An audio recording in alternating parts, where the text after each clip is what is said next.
Okay, hello everyone. Welcome to the 21st Century English Teacher Express webinar series. I am so delighted to be here to be your host today.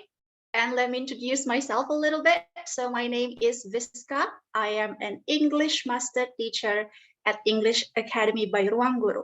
And I am so delighted to be here. Thank you, everyone. Please let us know where you come from. You can type in the chat box where you come from, because we are so glad having you around. All right, everyone. So the 21st Century English Teacher Express is a webinar series by British Council Indonesia, partnered with English Academy by Ruang Guru and Peartree Languages.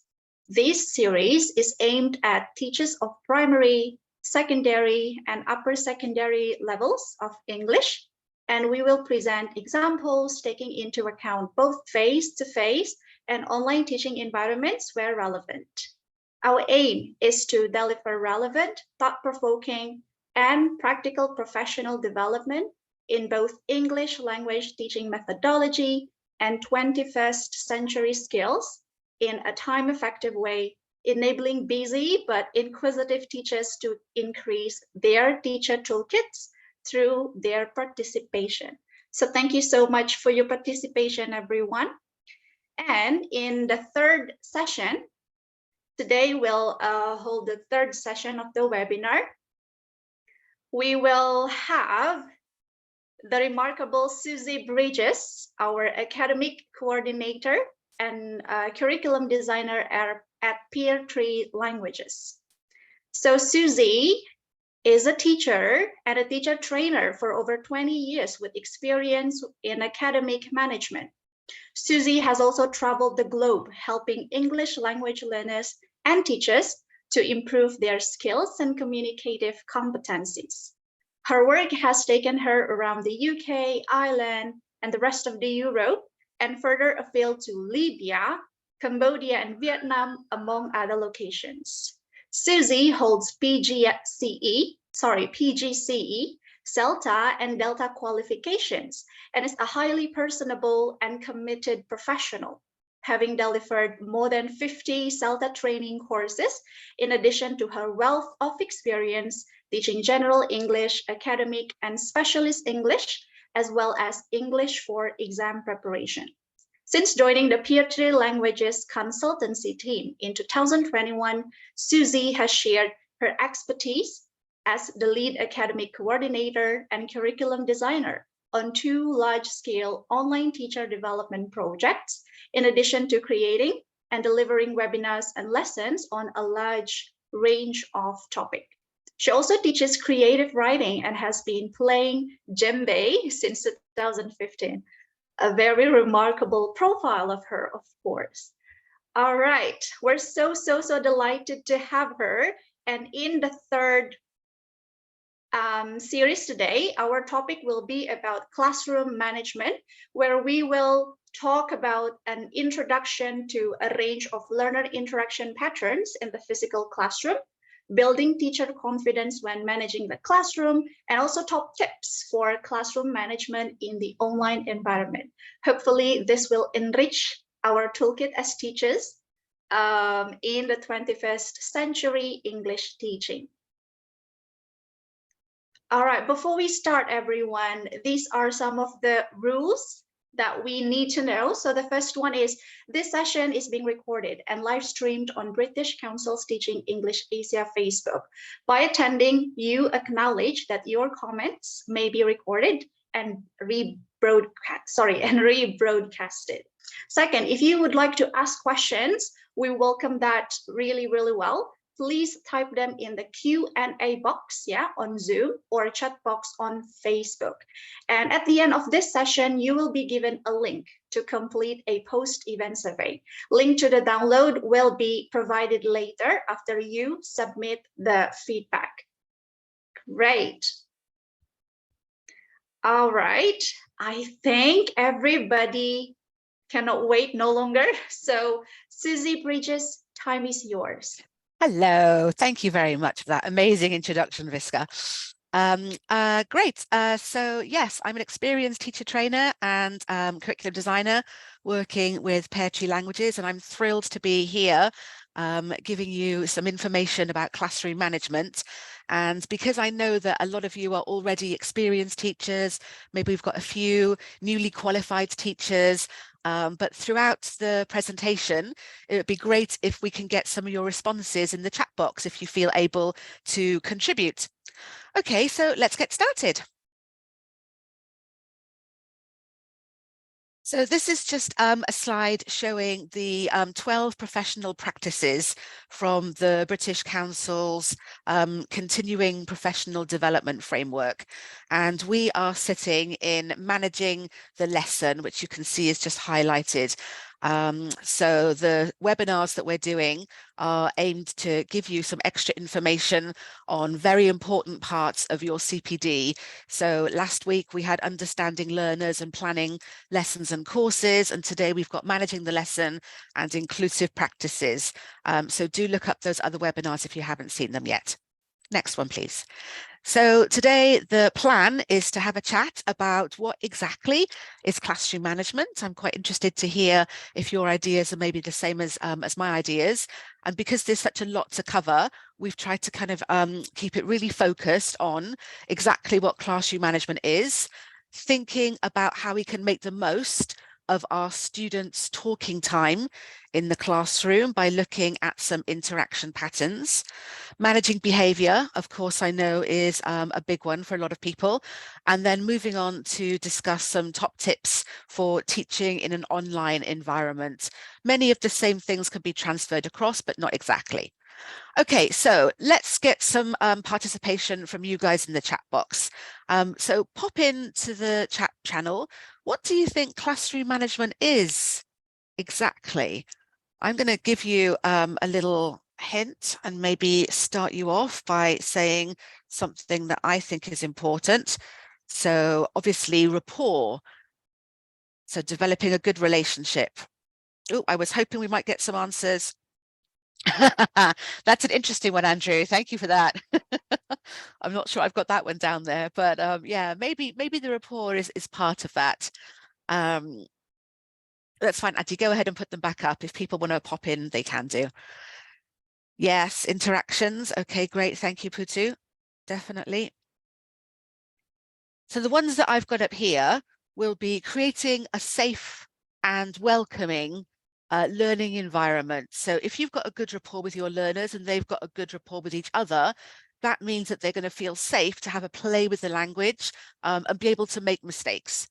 I can see that Diana's put in the physical layout arrangement. That's great. Yeah, that's my number 5. So we're definitely going to talk a little bit about that. Instructions, I think, are also really important. Making sure that our students are on task, that they know exactly what's going on, that we're instructing them as to what we need to get done at every stage of the learning process. Number 3, I've put down as materials and resources. So things like whiteboards, books, etc., etc. And I also think monitoring is really important. So yeah, Vinda, I can see that you put down minimizing disruptions from students. So part of that could be the managing behavior, and part of that could also be when we're monitoring. So moving around the classroom, making eye contact with people, just checking that everybody is doing what they're meant to be doing. Yeah, that's another good one as well, Jason. Establishing boundaries. I think that will come under our classroom contract that we're going to be discussing very shortly. Okay, so lots of similarities there. I think a lot of the things that you guys have put down, so minimizing disruptions, interactions, entropy, might be down to managing behavior. Yeah, setting expectations as well, I think comes under classroom contract setting. So hopefully we'll be able to cover some of the things that you're mentioning. Okay, next slide, please, Eddie. So creating rapport is something that is really important to do on day 1. So I'm curious to know in the chat channel, what kind of things do you guys do to create rapport with your learners? How do you get them to like you? How do you get them to relax in your classroom? How do you get them to feel like this is a strong learning environment, that they can make mistakes? Great, too. You got an interesting class, I think, Andrew, talking about food. Asking about interests, yeah, that's fantastic, Brian. I definitely agree that focusing on what they enjoy is really important. I always find the unit on food, though, comes during Ramadan, so never great timing. Yeah, that's right, Anna, finding common ground, so sharing, great. Lovely. All right, so if we can get the slides going again, Andy, so I can have a look. Yeah, so I think a couple of you mentioned about using students' names. So as much as you can throughout the class, find opportunities to use your learners' names. So as they're coming in, you can greet them. You know, if it's just a Monday class after the weekend, then chatting about the weekend, thinking about if they are doing something well, using their names, definitely, and acknowledging their answers by using names as well, for sure. Great, next one. Yeah, and as a CELTA trainer, I know from experience that lots of new teachers, when they're nervous, forget to smile because they're so busy, like being nervous and focused on what's going on in their head, that they forget to actually make eye contact with the class. They're all busy staring at their lesson plans. And actually, this is one of the simplest things that we can do. A little bit trickier to make eye contact on Zoom, obviously, but you can try and direct your gaze into the camera as much as you can. And definitely smiling is so important. So praise and recognition. So I can see a couple of you have mentioned, you know, praising from Emma Watty there and Anqua as well. So yeah, definitely whenever the students contribute, recognizing what they've offered, if they've given a correct answer, praising them for that. If they've tried hard to do something they find uncomfortable, praising them for that. So these are definitely important things as well. All of you have talked about finding common ground and thinking about what they like. So I think remembering information about them is important as well. So, you know, in general chit chat, it could be things like, oh, you know, so you remember when Hidawati talked about, you know, her dumplings that she made last weekend. Did anybody try the recipe? So just remembering to kind of like, you know, keep a common thread going through whatever it is that you're trying to teach about. So I think, yeah, I'm okay with sharing information about myself. I think if we're asking students for information, then there's nothing wrong with telling them things about us as well. So if I like movies or if I've been, you know, watching a Netflix series, I've had quite a few Netflix recommendations from my learners actually. So they know that I'm into zombies and horror at the moment. So they're very quick to recommend things for me, which is really lovely. So we all feel like we're part of a team. Yeah, so in Anna's workshop last week, she talked a lot about understanding learners and personalizing worksheets. And I think using your learners' names on worksheets or personalizing them to their interests is something nice that you can do. Lovely. And the last one? So yeah, thinking about if something's coming up in a book and you think, oh, I'm not sure that my learners are going to really get into this, maybe thinking about how you can adapt materials. If there's a lesson on football and maybe most of your students are into volleyball instead, maybe just change the context. Or if there's a lesson about hobbies, maybe including some vocabulary, talking about some of the hobbies that your learners have. So really doing the best you can to make sure that your learners feel like they're part of a team. Great, thank you. Next one. Okay, so when do you give instructions? In the chat channel, just pop in a couple of suggestions about when you give instructions.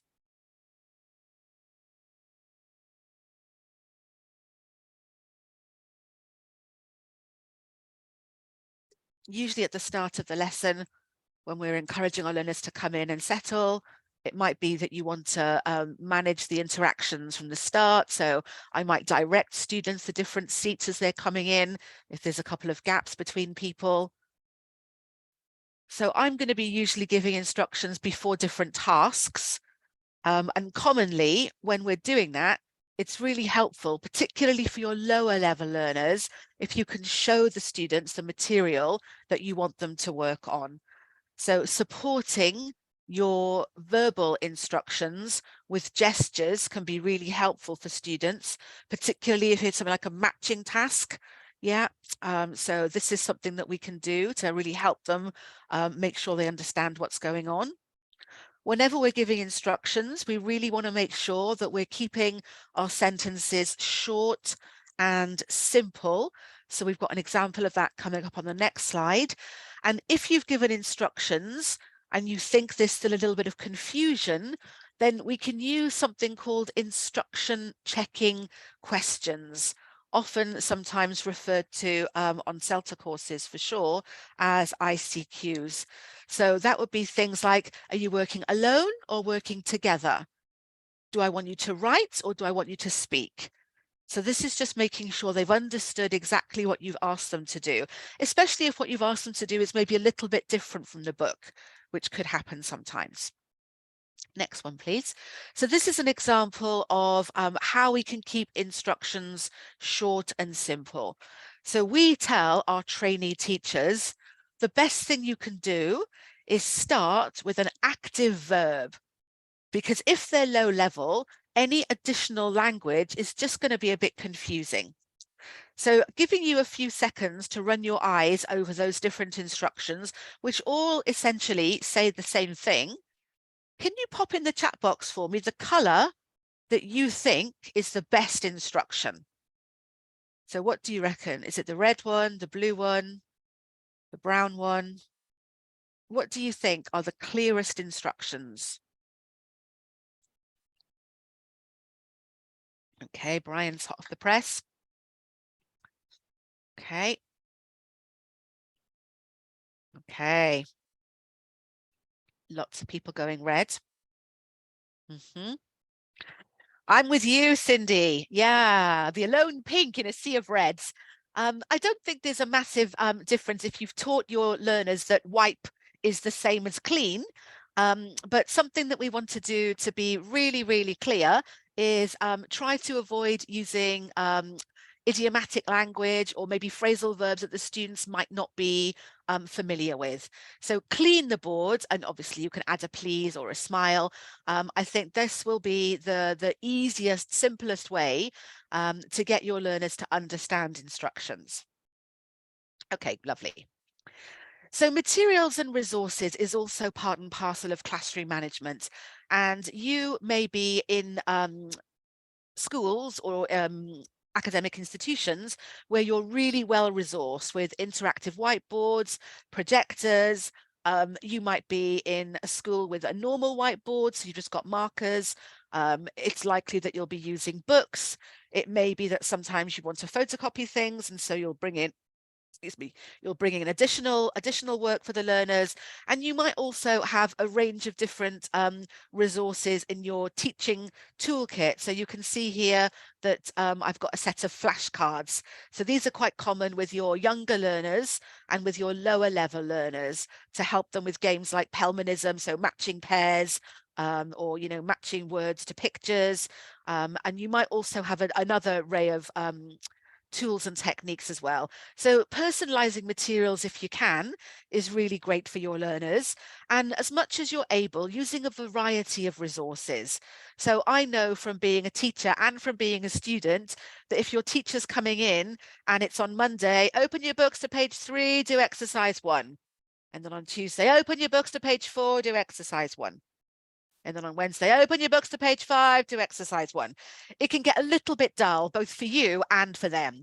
So varying the resources can be a way of maintaining interest and also sometimes lifting material out of the book. It does take that little bit of extra work on the teacher's behalf, but if you're going to get motivated and engaged students, it's probably well worth it.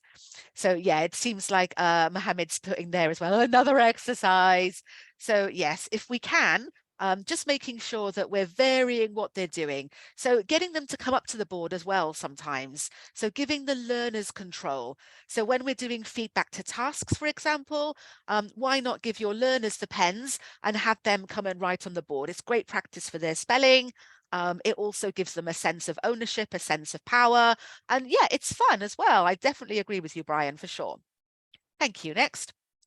All right, so monitoring is another really important aspect of managing our class. So when you're monitoring in your classrooms, what exactly are you listening out for? When you're walking around the room, when you think you've given them something to do and you're walking around the room, what do you think you're listening out for when you're monitoring? As well as just stretching your legs by going for a little wander. Okay, thank you, Mohammed. Yeah, yeah, fantastic, Putu. Well done. Great. Yeah, lovely. Yes, this is a common one, isn't it, in town? If they're discussing something or gossiping. Yes, thank you, we win. Great. Brilliant stuff. Okay, so if we can show what's on the slide.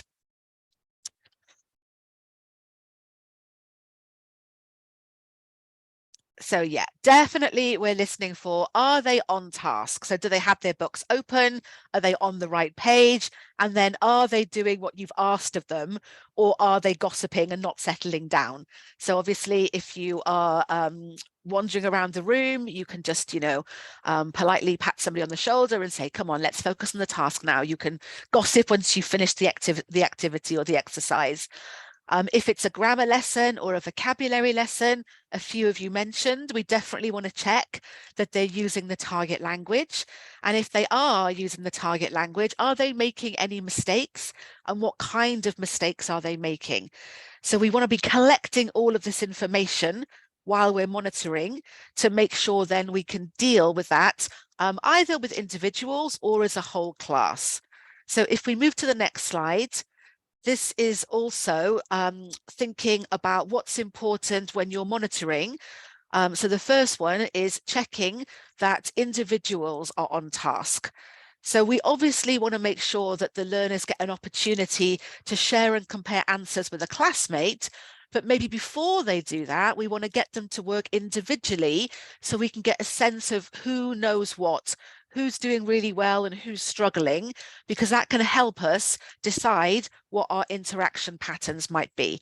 And if we've got a pocket of weak people together, we can offer them praise and support, and then help and support them to make sure that they are all able to complete what you've asked them to do.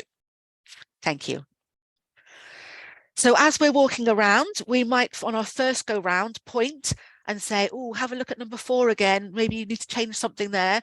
Go and have a look at a couple of other students, and then we can come back and see if our original student has managed to correct them by themselves. So self-correction is a really important skill we want to aim to teach learners. And if we're seeing the same error coming up, maybe making a note of some common errors so that we can deal with those on the board during delayed feedback. Next one is maybe if we've got learners sitting side by side or on the same table, we can try to encourage peer correction. So I can see if maybe a stronger student has got, 8 out of 10 answers correct, and a weaker student has got maybe 5 out of 10 answers correct. I can encourage those two to work together, and they can help and support each other. So that's a win-win, because the stronger student gets to understand even more by explaining it again in a way that their classmate can understand, and then their classmate can get that direct attention if the teacher's attention is elsewhere. So peer correction is really important. And then the last one is delayed error correction. So often what we'll do is, while the students are still working, write up a couple of examples of some errors on the board, and then get the students to pay attention to the board, and then have them discuss together what mistakes they can see, if they can find the mistakes and correct them. And then we go through it together as a whole class. It's also quite a nice idea when you're monitoring to aim to pick up some examples of good language as well. So that maybe on the board you've got 5 examples, you might have 3 errors and 2 examples of really great language, so that you can notice and praise and give recognition to the students who've maybe used some fantastic vocabulary or, got above and beyond. Okay, lovely. All right, so having a look at this picture, what's the next thing that you think we're going to talk about? What do you think this picture represents?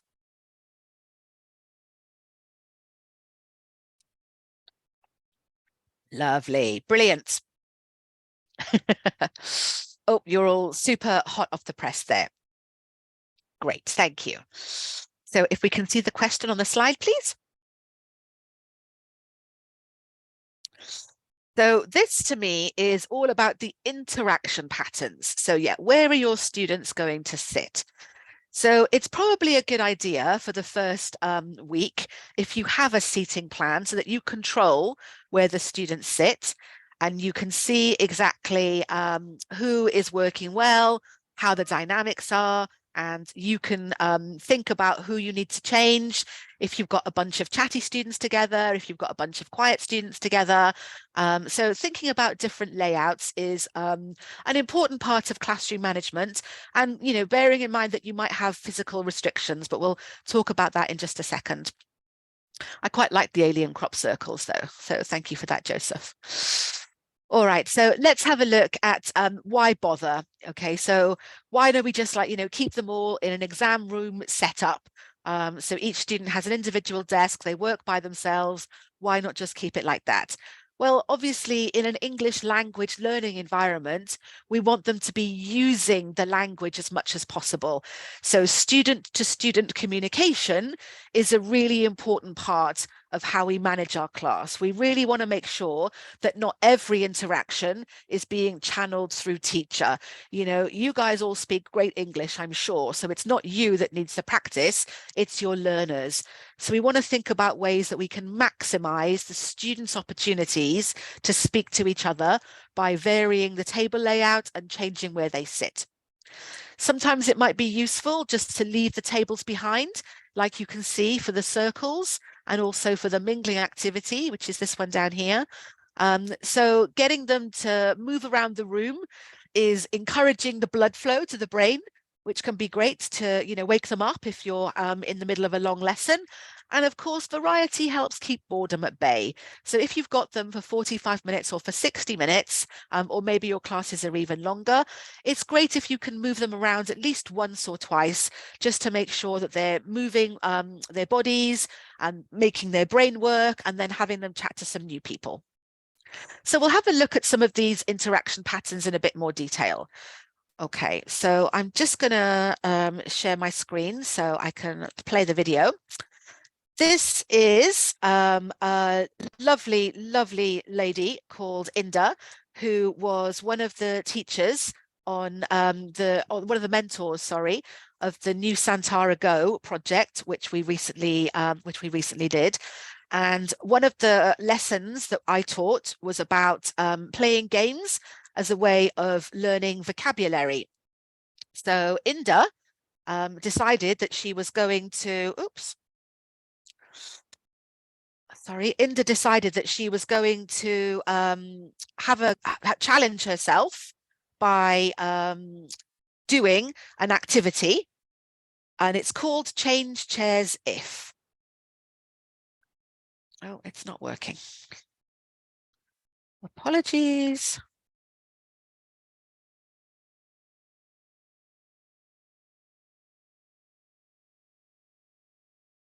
Okay, here we go.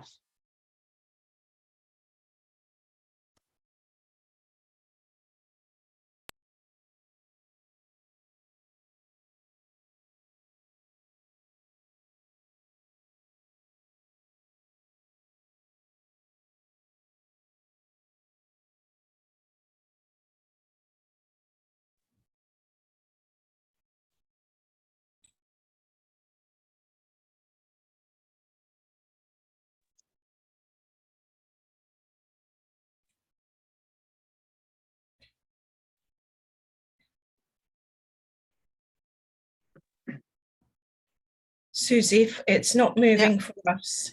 So yeah, it doesn't move for us, Susie. I think yeah, maybe we can share it on the Padlet. Sure. Yeah. Apologies, folks. Okay, but I saw from the chat box that a couple of people have used Change Chairs If in their own classrooms, and it's just a really fun, simple game where you put the chairs in a circle. So Addy, if you could share your screen again so we can see the circle, and then we just give the students an instruction to change chairs if you're wearing trousers, or change chairs if you have long hair, for example, change chairs if you're wearing glasses. And when you watch the video, you might be able to see that the students are smiling as they're moving, having a lovely time. So there's lots of energy in the room. It changes the pace, changes the momentum. And if you've got a class of well-able students, you can even take yourself out of the participation circle and you can encourage the students to give each other instructions as well. So this is an example of how we can vary the interaction with the teacher participating. Okay, so we don't need to have tables in front of the students all the time. Great, next one, thank you. So this is kind of what we call the typical exam style setup. So one student, one chair, one table. So it's typically used in the UK for exams. Great if you want to do some quiet reading and writing activities. Obviously, we do want to encourage conversation and communication in our classrooms, but there may be times when we want our students to do some work quietly by themselves. So this can be great so that the students don't get distracted, they can focus on their writing, and reading and writing can be lovely because they are self-selecting. So if you are thinking about, adding a couple of challenging tasks after the reading comprehension, for example, that means that the faster students have got work to do while the slower students are still catching up with their reading. The same thing with writing.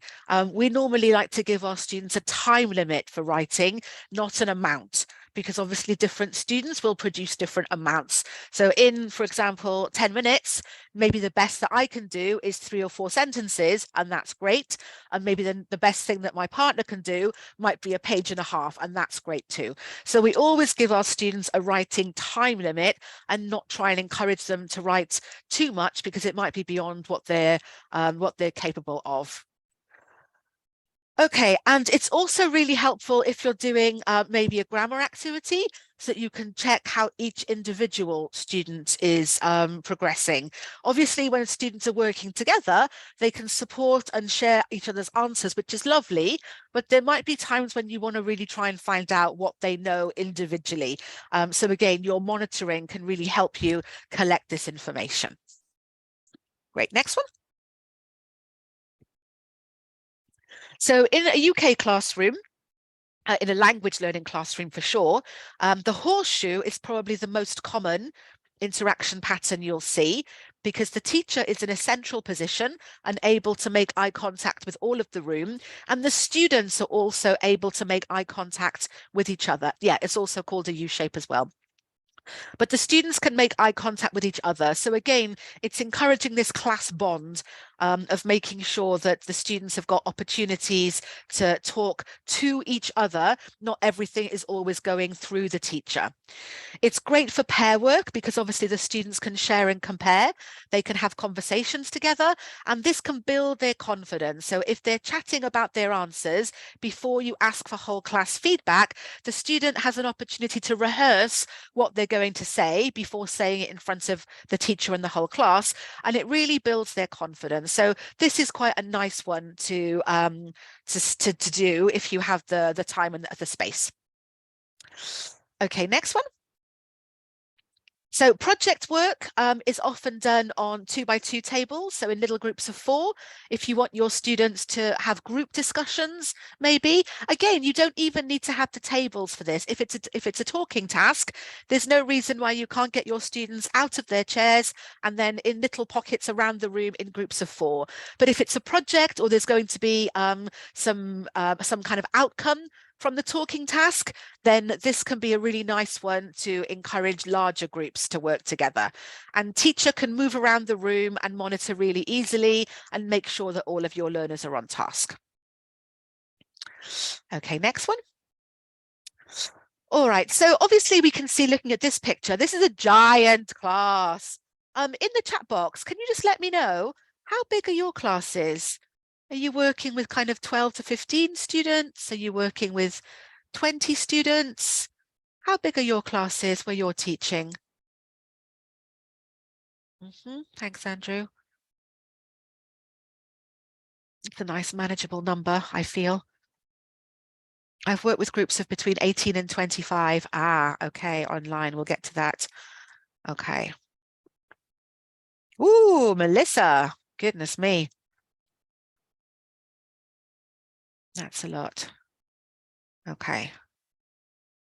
All right, so we're going to move on to talk about online teaching towards the end, but at the moment we're sticking with the physical classroom.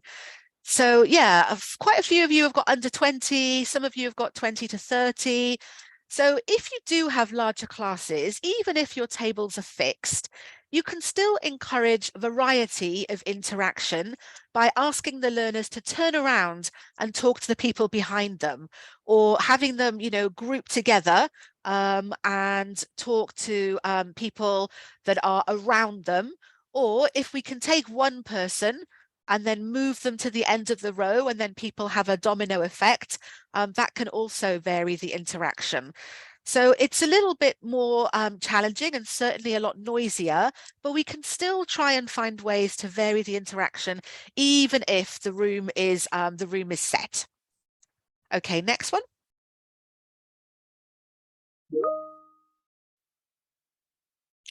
So something else that we can do as well, if we've got a larger class, is maybe when we're putting the students into groups, nominate a group leader who's then going to be responsible either for taking notes of what the group discussed and or feeding back.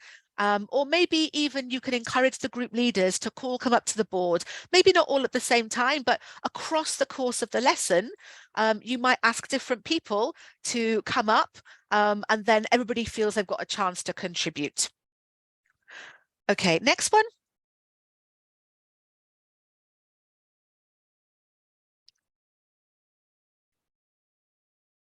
All right, I'm becoming mindful of time, so probably you can watch this video on the Padlet and have another look at it. But again, this would be something that is represented by the crazy dots. So instead of the students staying in their seats, this is a mix and mingle where the students are free to go and talk to whoever they want to. So we're just going to get them up out of their seats and have them move. And in this particular video, the teacher asks them to do the same task, but a number of times, so that whenever the teacher says mingle, they're encouraged to move around and talk to somebody new.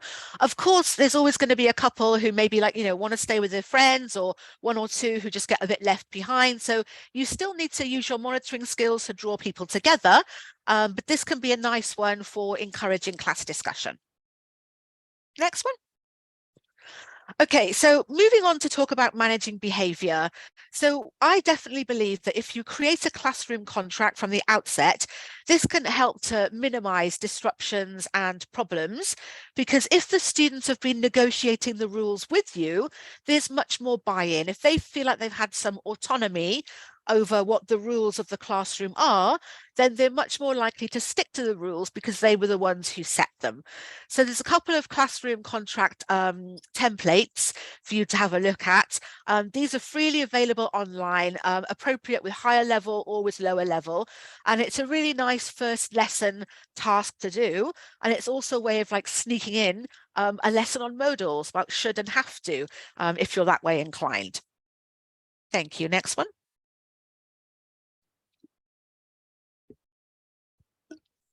So this video is shared with you at the end as well. And this is about gatekeeping, which is very, very popular in the UK for managing behavior before your learners enter the classroom. So if your learners are just coming from a PE lesson or a break, for example, they might be all kind of shouty and bouncy and chatty and noisy. And as they pile into the room, it's very, very difficult to calm them down.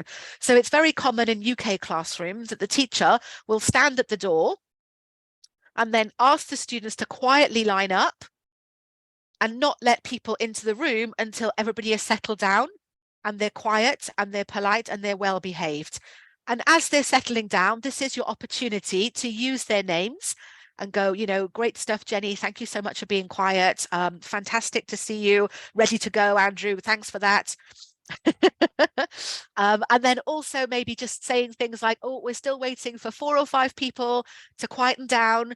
So rather than using names to kind of call on people to go, you be quiet, just being more general in our gatekeeping of we're still waiting for a few to settle down. Okay, have a look at Mohammed, he's doing really well. Have a look at Dika, she's doing really well. So it's great to see you guys saying things like, say the code as you come in. So all ways to ticket, please. I like that one. So all ways to kind of, gatekeep to make sure that they're entering the classroom in a calm, quiet frame of mind and ready to learn. Lovely. Okay, again, I'm mindful of time, so I was going to ask you guys what kind of praise, rewards and recognition that you do with your learners, because typically, if you click on the next link, we have things like stickers and stamps and certificates and little badges. So these are great for every age. Obviously, the particularly colourful ones are super with younger learners. It's great as well because of the, the great availability that we've got on the internet. If you can really make the effort to find stickers and stamps that have English on them, that's going to positively reinforce what the students are learning. And, who doesn't love a sticker? Even I love a sticker every now and again. And I think this is great for the learners because you can also have things that says, keep trying, good effort. So not just sticker for educational achievement, but also stickers for trying really hard, for doing something difficult.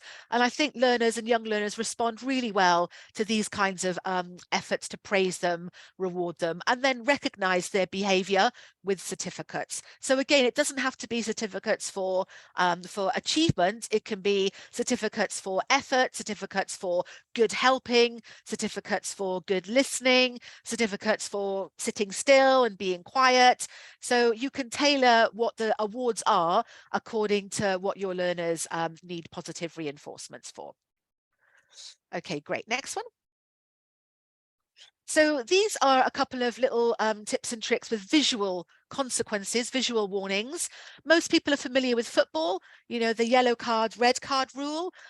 So you can get post-it notes or you can get different color cards. And if the students don't keep to the rules that you've set together, then they get a yellow card. And if that happens again, then that gets replaced with a red card. And then you can give either individual consequences or whole class consequences. I prefer consequences to punishment, perhaps. So it might be, for example, that if I've got 15 students in my class and by the end of the lesson, 5 have got yellow cards, everybody gets half an hour of extra homework. Okay, so that way they'll hopefully police each other because they really want to make sure that they're not getting that whole class consequence. And then here you can see with writing on the board, often if I've got, 15 or so people, I'll write names on the board or I'll have them come in and write their own name on the board as a reminder of the classroom contract. And then for any rules that are broken, I'll replace one letter in black with red. So you can see that I've been quite naughty. I've got 2 and 3 is the maximum. And again, if it goes to 3 red letters, then there are whole class consequences. And these are great because they're visual warnings and your learners need something that they can see. So they'll be able to see, this far and no further. So they get a really clear indication of, how far they can push things before things go too far. So this one is for older students and it's stepped consequences. So rather than just going, that wasn't very good, you've all got an extra hour of homework.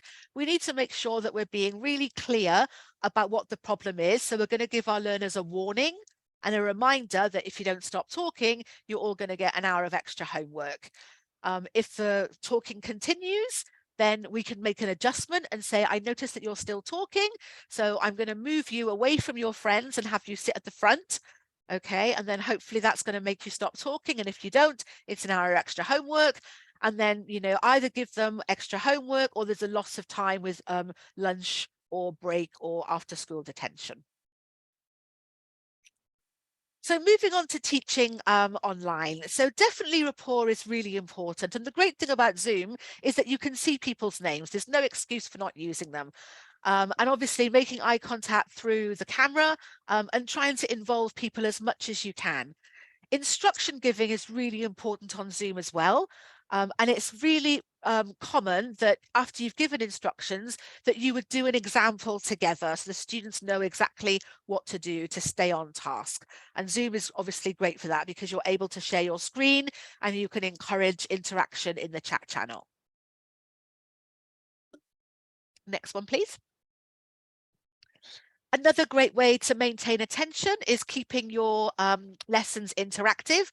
I'm sure a lot of you have got some back pocket tricks of various different games that you go to. So here you can see Kahoot and WordWall, and there's a great set of webinars coming up by Mr. Joe Dale, who's going to talk to you about 21st century digital tools. So these are a couple that you can try if you haven't already. Next one. With little kids, as much as you can, try to encourage some movement and interaction. So if we're doing some counting, or if we're doing, you know, some animal movements of different things like that. Doing show and tell. So you can see in this picture, the students are showing the pictures of what they've done. Run and find. So this could be an opportunity to get to the learners to have a little break. So run and find something beginning with the letter P, for example.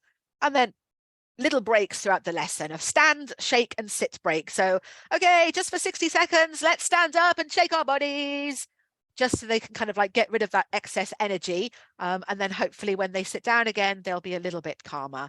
But yeah, it can be challenging to monitor youngsters online, but we like to think that the grown-ups aren't too far away and can also help to manage behavior. Thank you. Next one. So making use of the breakout rooms, that the student-to-student interaction is expanded. Okay, obviously, if it's on Zoom and you've got 60 people, it's going to be pretty impossible for everybody to contribute at the same time. So we want to make sure that the learners have got some chance to speak to each other in breakout rooms. And if you can, to vary the interaction in the breakout rooms throughout the course of the lesson.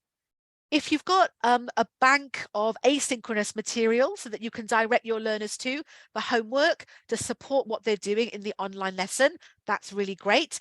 And also direct them to a task if you as the teacher lose connectivity, so that the learners have got something to do while you're gone. And then hopefully when you link back in, you can do the feedback to that and then check it for homework. So there's a lot to classroom management, and we've had like a whistle-stop tour of the most important things today. Thank you so much for your participation in the chat box. Really appreciate hearing the different contexts that you're working in and the different things that you're doing. The links on the next slide. Oh, this is a challenge. Okay, so your post-webinar challenge is to have a think about how much of your lessons are about you, how much of your lessons are teacher-centered, and how much of your lessons are student-centered. And maybe is there a way that you can pass on control to your learners and get them up to the board so the lesson's a bit more student-centered? Or maybe, you know, are you doing a reading and writing class coming up this week? Are you doing a discussion task or some project work? Which interaction pattern could you try that maybe you haven't before, just to vary things a little in the room? Or what are you maybe not doing or maybe need to do more of? So could you give more praise and more recognition to your learners in the room? Could you maybe do some error correction? Or are you going to be more active in your monitoring and sort of, you know, go around and really try to highlight where individuals need to step up, or where individuals have done a really great job? So that's our post-webinar challenge, and it'd be great if you can post your suggestions onto the Padlet. So thank you so much for listening. And when you get the slides, you'll see the links to the resources and the video games, and also a couple of blogs are just there for you. Great. Thank you so much for such a remarkable presentation, Susie. Thank you. All right. I believe we still have time for Q&A session, and I am very excited to discuss these questions with all the panelists today. The first question is from anonymous attendee. They ask, in an online classroom setting with the same grouping in the breakout rooms, how do we spice things up the activity wise? Yeah, that's a really good. Yeah, that's a really good question. It's difficult online because you don't have the same opportunities that you do. For example, in a physical classroom, I might do a mix and match task where students have different slips of paper or different cards and have them coming up to the board. But there are things like Jamboard that you can use, and other digital tools that, you know, the students can be a bit more interactive. And using Google Docs means that, you know, everybody can contribute at the same time, so people don't feel like they're getting left out. So I would say it's a case of making sure that you're planning your activities so that you're thinking about, okay, if I've got 2 back-to-back activities where they're doing exactly the same thing, how can I change that? What can I do? So planning in advance, I think, would be really important for that. And I also think, as much as you can as well, across the lesson, maybe vary who's in the breakout rooms too. So they're talking to different people at different times. It can benefit the learners if they're doing, for example, a reading activity and then a vocabulary activity related to the reading, to maybe keep them together because they've formed a nice bond and they're going to work really well together. But then maybe for the post-reading discussion task, that's an opportunity to change things up a little bit so they can talk to people that they haven't yet met. And that'll hopefully spice things up enough to keep them occupied. Yeah, there's also a question about how long to spend in breakout rooms in a 50-minute lesson. And I'm sure, Susie, you'd say the same as me. It depends what the point of the lesson is. So there'll be some lessons where if you were introducing some language, you might spend a lot more time in the whole class all together before you go into breakout rooms, and perhaps another lesson where you want lots and lots of speaking, where they might spend more time in breakout rooms than in the whole class. So I don't think that there is a Yeah, I agree with Anna. one-size-fits-all. There's not a set time. And I think also depends on when in the lesson, because in a language lesson, you might have the first 20 or 25 minutes in the room together because you're setting them up to do a practice activity, which they can then go into the breakout rooms. It might be, you know, at the very start of another lesson, you want them to brainstorm ideas, so you're putting them into breakout rooms straight away. So yeah, it definitely depends on the kind of lesson that you're teaching, the aims of the lesson.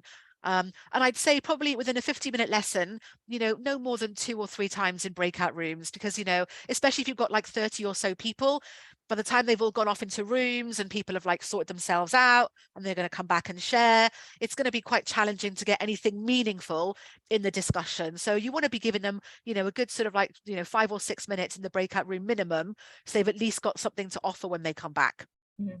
There's another question which I think was more directed at the face-to-face classroom, and I think reading into it, it's a question about using inner and outer circles.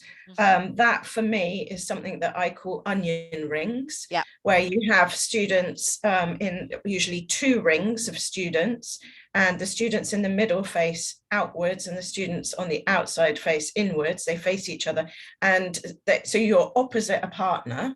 But when you want to move people, you only need to move one of the rings. So usually the inside ring, maybe everybody moves one pace around. Is that what you? Definitely, Susie, yeah. well, I call them speed dating circles. Yeah. Yeah, I think that's a really, I always really think fantastic. of food, so I go for onion rings. You know, I don't like you'd be along with Andrew and Joseph then, who were talking all about food before. Yeah. But yeah, that's a really, really great one to use. And it's also lots and lots of student talking time. And then you can move them around with like a non-verbal cue, like a clap, or I have like a little hotel bell. One of the teachers I work with has a rubber chicken that makes a squeaky sound. So instead of having to try and like verbally shout over, you know, a number of students all talking loudly, it's great if you can use other signals to get them to move. Yeah. I've got another mean question for you, Susie. I know you know the answer. How do you, in classroom management, how do you tackle students that just don't want to be there? The really difficult, painful students, shall we say? Yeah, I think that's a real challenge. You know, I mean, obviously as adults, you know, we'd like to think that they've got the motivation for coming, and they can take responsibility for their own learning. It's difficult if they're, you know, teenagers or kids. It might be that somebody's having a bad day, in which case you could go and, you know, when the students are on task, you can go and say to them, seems that you're having a bit of a quiet day today. So if you want to work quietly by yourself, that's okay. You know, if you can, take them aside afterwards and say, is there anything that you need from me for you to be able to contribute fully in the lesson? And maybe I'm always a big believer in transparent teaching. So explaining, you know, I want you to talk to other people so that you can improve your fluency, improve your vocabulary, improve your pronunciation. You know, is that something that you want too? And then hopefully by focusing them on the shared goal, that might allow them to, you know, do enough to get through the lesson. But I definitely think that, you know, Anna's lesson last week on trying to personalize your materials and building rapport is another good way to engage people. But, you know, there's always going to be those one or two, and it is a challenge. And I would say, I guess, just don't take it personally. As long as they're not detracting away from the rest of the room's experience, then that's the most important thing. But I would try to bring them on board. Yeah, I definitely agree, Susie. I think sometimes if you don't ignore them, but you sort of look at them, you make them aware that you're aware of them, and then you just get on with doing something that's really, really exciting. Sooner or later, they might decide to join in anyway because they're actually feeling left out. So you can try and do it the other way around as well. Yeah, reverse psychology. That's a great one. Yeah. Okay, I think we're towards the end of this, so we're going to hand back to Visca. Is that correct? Great, thank you so much, Susie, and thank you, Anna. So Anna will be delivering the next webinar right after the break. Hello, sorry, can you hear me? Yes. I'm so sorry. Yes, I thank you so much, Susie, for delivering such an amazing presentation where we can learn a lot from it. And thank you, Anna, Nikki. Anna will be delivering the next webinar after the break time. So guys, please be excited for that. Thank you so much. Before we move on and before I close this session, I'd like to invite Nikki to share Padlet with us. Thank you very much, Visca. Just very quickly before we have a break, I wanted to let everybody know that we have set up an online community of practice page to accompany this webinar series on a platform called Padlet. I'm just going to share my screen very, very quickly with you. I hope that everybody can see my screen here. This is the accompanying community of practice, the Padlet page. I've put the link a couple of times in the chat. We would really like as many people as possible to engage with this community of practice and also to interact. You will see here there are various different columns. If you're not already familiar with Padlet, this is a great opportunity to familiarize yourself with a very, very easy digital tool that can promote collaboration in your classes, in your online classes and your face-to-face classes. So just to get involved on a very, very basic level, you could simply introduce yourself here. In the comments, I believe so far we've only had one participant from Libya introduce themselves here. Tell us a little bit more about you. You are our passengers. And then you will see for every single station, every session, you have, first of all, the post about it, the poster, and then we ask you for some further feedback, okay? And you can also comment on each other's posts. So this is a kind of peer community as well. We also have the post-webinar tasks there. We ask you for a little bit of feedback if you've got any for us. And then finally, for example, if we have a look at the session we've just attended, classroom management, I've already put the links here. So these are the links for the YouTube videos that Susie mentioned in her presentation. So I'm going to stop sharing now. During the break, I'm going to share a slide which has a QR code as well as the actual link. Jump on Padlet. You can join it, have a read through the rules for how we would like the Padlet to be run, and we really look forward to seeing a few comments from our international participants. Thank you very much. Great, thank you so much. I'd like to thank everyone, all the panelists, the speakers too, for this amazing presentation. And to my beloved audience, don't forget, we will have the second session for today, meaning the fourth webinar in the series, which will be started in 15 minutes. So stay here, please. And we will have Anna Kushia, the presenter for the next webinar, and it will be about inclusive practice, which will be moderated by a good friend of mine, Bernira. Thank you so much, everyone, for your active participation, and we will see you again soon. Bye, everyone.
I see everybody starting to come back now. Right, so hello everyone, welcome everyone, and welcome back to those who have been joining since our first webinar for today with Susie Bridges. So thank you for joining us. I hope everybody is doing all right. I'm honored and delighted to be your moderator for today's webinar session, the second webinar session. My name is Vanira and I am an English master teacher at English Academy by Ruang Guru. Our webinar today is in partnership with British Council Peartree Languages and English Academy by Ruang Guru. And this webinar is the 21st Century English Teacher Express is a whistle-stop tour around the key stations of knowledge every English language teacher should have to be effective in their classroom. And each of the 8 sessions will discuss a different topic by presenting theory, practical application, and also suggested implementation strategies. This series is aimed at teachers of primary, secondary, and upper secondary levels of English, and we will present examples taking into account both face-to-face and online teaching environments where relevant. Our panel of expert main trainers will be joined by co-trainers who will answer your questions throughout, enabling you to engage in the conversation as an active participant. And at the end of every session, there will be an open question and answer section, and we welcome your contributions. Our aim is to deliver relevant, thought-provoking and practical professional development in both English language teaching methodology and 21st century skills in a time-effective way, enabling busy but inquisitive teachers to increase their teacher toolkit through their participation. All right, so right now, please allow me to introduce our lovely and remarkable speaker, Anna Kucher, who is an independent language learning trainer. So Anna has been involved in education for over 30 years. She is an accredited Delta and CELTA English language trainer and also has additional specialisms in teaching younger learners and business English. Furthermore, Anna is a teacher of Italian, holds a degree in French and English. Anna has worked for the British Council and other international organizations in Europe and Australasia. Anna enjoys writing materials, designing courses, and working on teacher development projects. She has delivered numerous sessions to both the private and state sectors. Anna also was a course coordinator for Prelim 2, working with Uganda. She's a chair of governors for a large multi-academic trust with a special interest in teaching and learning, curriculum, and also the needs of EAL learners, in addition to working for a charity called Teach First.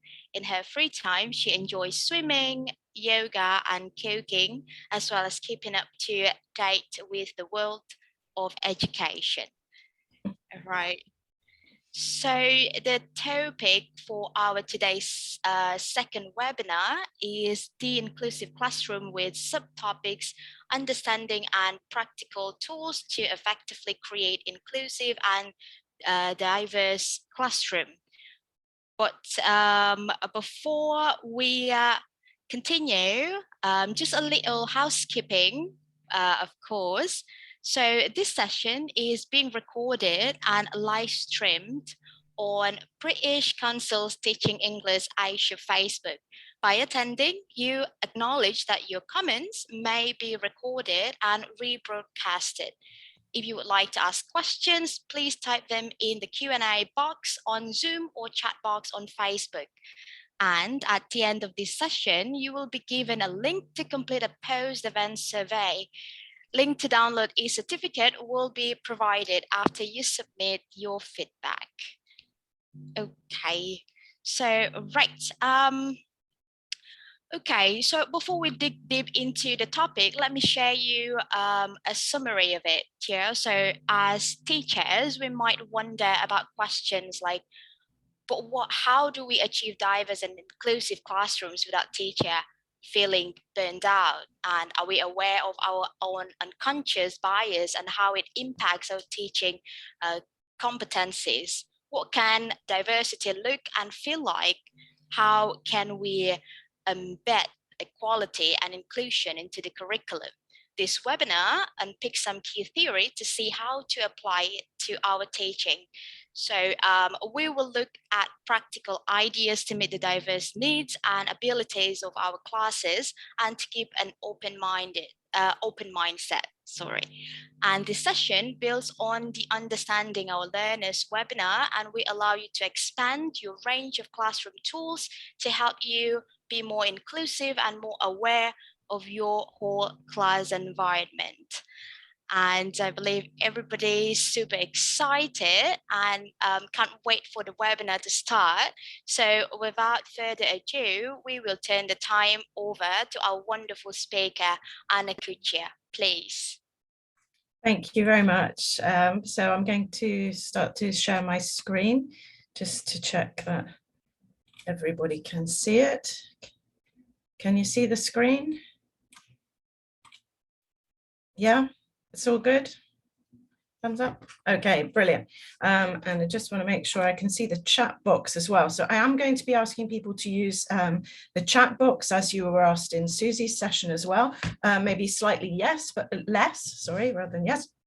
I don't need to introduce myself because I think I've had quite a big introduction, so thank you for that. What we are going to be looking at, as you said, was inclusive practice, and hopefully we'll be able to answer all of those points and cover those areas. So going back again, we're in the framework. Last time we were looking at, with me, understanding learners, and now we are moving into this inclusive practices.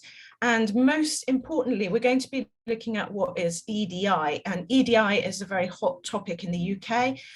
It may be in your countries, I don't know, but if you don't know what it is, you're going to find out. And if you do know what it is, hopefully you'll be able to share some of your practice around that.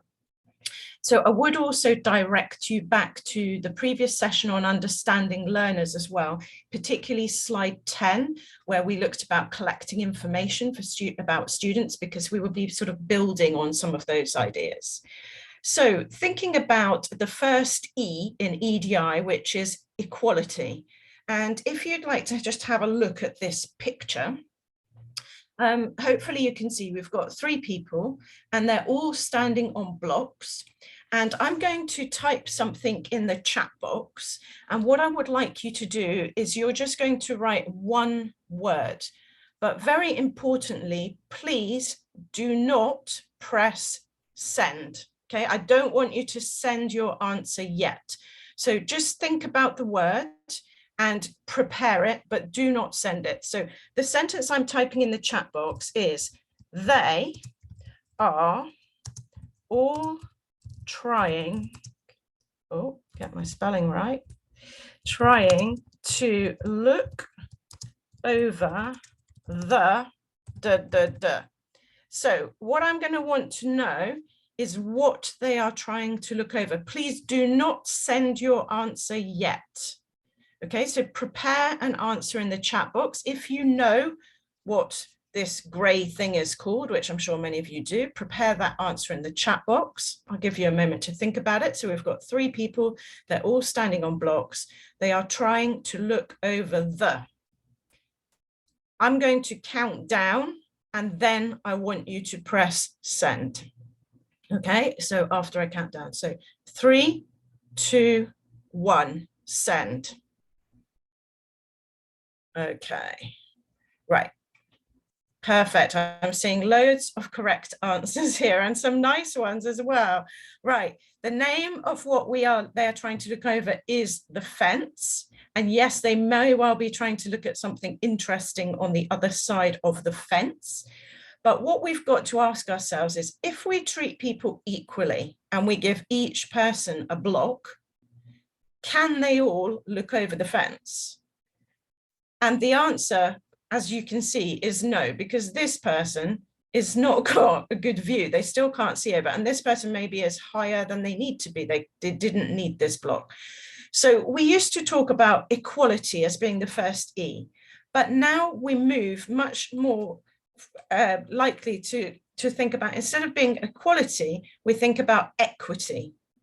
So what is equity? Have a look now at this picture and consider the previous picture, and you can see that the little person now can look over the fence, and the larger person, the tall person, didn't need a block. So we're giving each person something. In this case, they don't need anything. They need something, and they need 2 blocks to have the same end result. And this, if we compare the two before, so in the first instance, we treated people equally, but this person was disadvantaged. They were not included because they couldn't see. We treat people differently, but they are all included. And this is what equity is. So different adaptations and changes, giving people different opportunities and different help. So often when we're talking about EDI, that first E now is changing to the idea of equity. Also, just in case you haven't used that technique in the chat box, the reason for counting down 3, 2, 1 is also an inclusive practice, because when we use the chat, what always happens is our most confident students write something first. If you're looking for one answer and somebody writes it, there's no point in everyone else answering it. Some students never participate. If you count down 3, 2, 1, everybody enters their answer at the same time, but you had time to prepare. So that's just a little bit of practical stuff for you. So thinking about the D in EDI, we looked at this in my previous webinar on understanding learners, and that is diversity. And we were thinking about considering how everybody is different. And in this case, we can go back to exactly the same questions, and we're thinking about what makes all of our students different. And obviously the things that make people different are their ability, their nationality, how many years they've studied, all of these kind of things. So again, I would like you to type in the chat box. In this case, everybody can participate because your answers are going to be different. In your classes, is there one particular thing that is perhaps the biggest difference between your students? If you have an idea about what makes your students most diverse, what's making your classroom so that not everything is the same all the time, perhaps you could put that answer in the chat box. Give you a bit of time to respond there, so anybody can type. Is anyone going to be brave and start? Yeah, personality, previous education, background knowledge, perfect, yeah. And I think one of the, these are really great ideas, the access to technology, their ability, that's fantastic, thank you.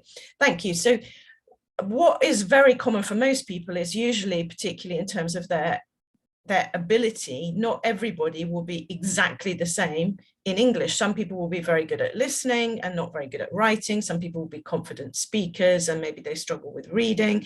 We're always going to have diversity in our classroom. So that's the second letter in the EDI equation. We're going to the last letter, which is inclusion, and thinking about inclusive practices. So this is something which is much more cultural bound, and you all come from very different countries.